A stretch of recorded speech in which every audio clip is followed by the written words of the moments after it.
Hey, I'm Steve Magnante here in Bogart, Georgia at the Tony Townley Collection, where on October 24th and 25th, Richmond Auctions will be selling about 110 collector cars of all descriptions. One of them is this 1970 Plymouth Superbird.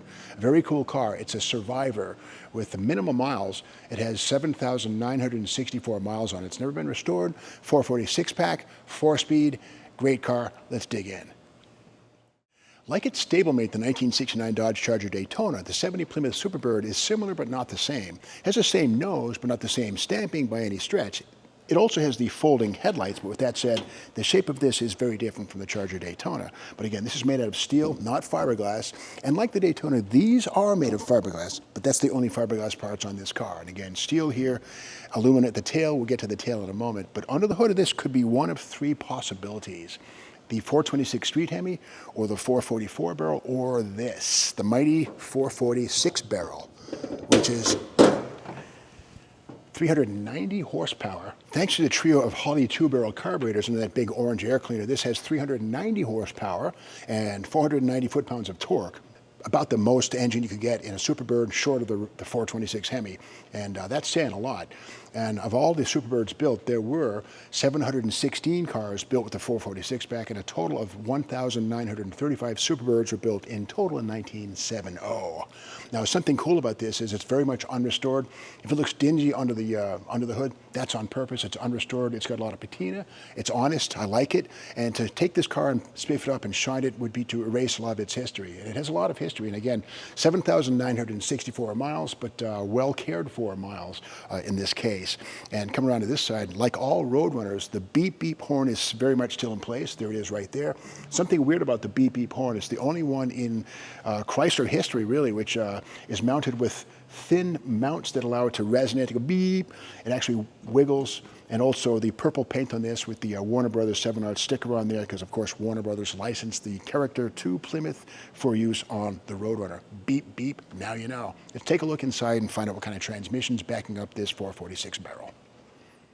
And what a nice surprise. While many Superbirds had the Chrysler Torque Flight, a good transmission, this one has the A833 4-speed with the pistol grip shifter and Hurst shift linkage right here. And again, the 440 engines and the Hemis came from an 18-tooth transmission, which was stronger than the 23-tooth 4-speed used in 383 and lesser 4-speed applications. So a tough transmission to stand the guff of that 490 foot-pound 446 barrel on the other side of the firewall.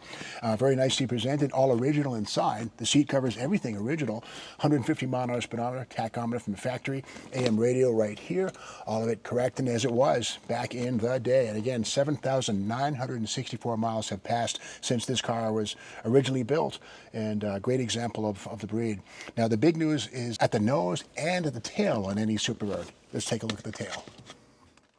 And while the pointed nose on the Superbird helps it cut through the air and look better at high speeds on the super speedways, the tail airfoil here generates downforce, again, at 150 to 205 mile-an-hour race speeds at Daytona, Talladega, etc.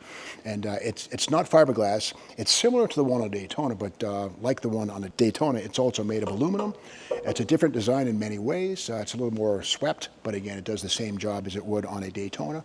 And of course, on the Superbird on the street, it adds a whole bunch of eyeball appeal. Nothing as outrageous as this was made by any other automaker in the 1960s or 70s. Kind of a cool design. Inside the trunk, which is limited on it by its hinges to not hit the deck lid right there. There's some welded on tabs that keep it from hitting the wing, but again, this is for creating downforce at racing speeds at speedway NASCAR races.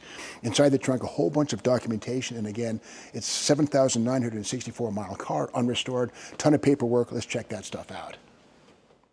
And here's a ring binder full of goodies that document this car's journey from Lynch Road to, hopefully, your driveway. And here's the window sticker to the car. This is a car was sold to Forbes Boulevard, Mansfield, Massachusetts. 446 pack car. Original price was $4,643.70.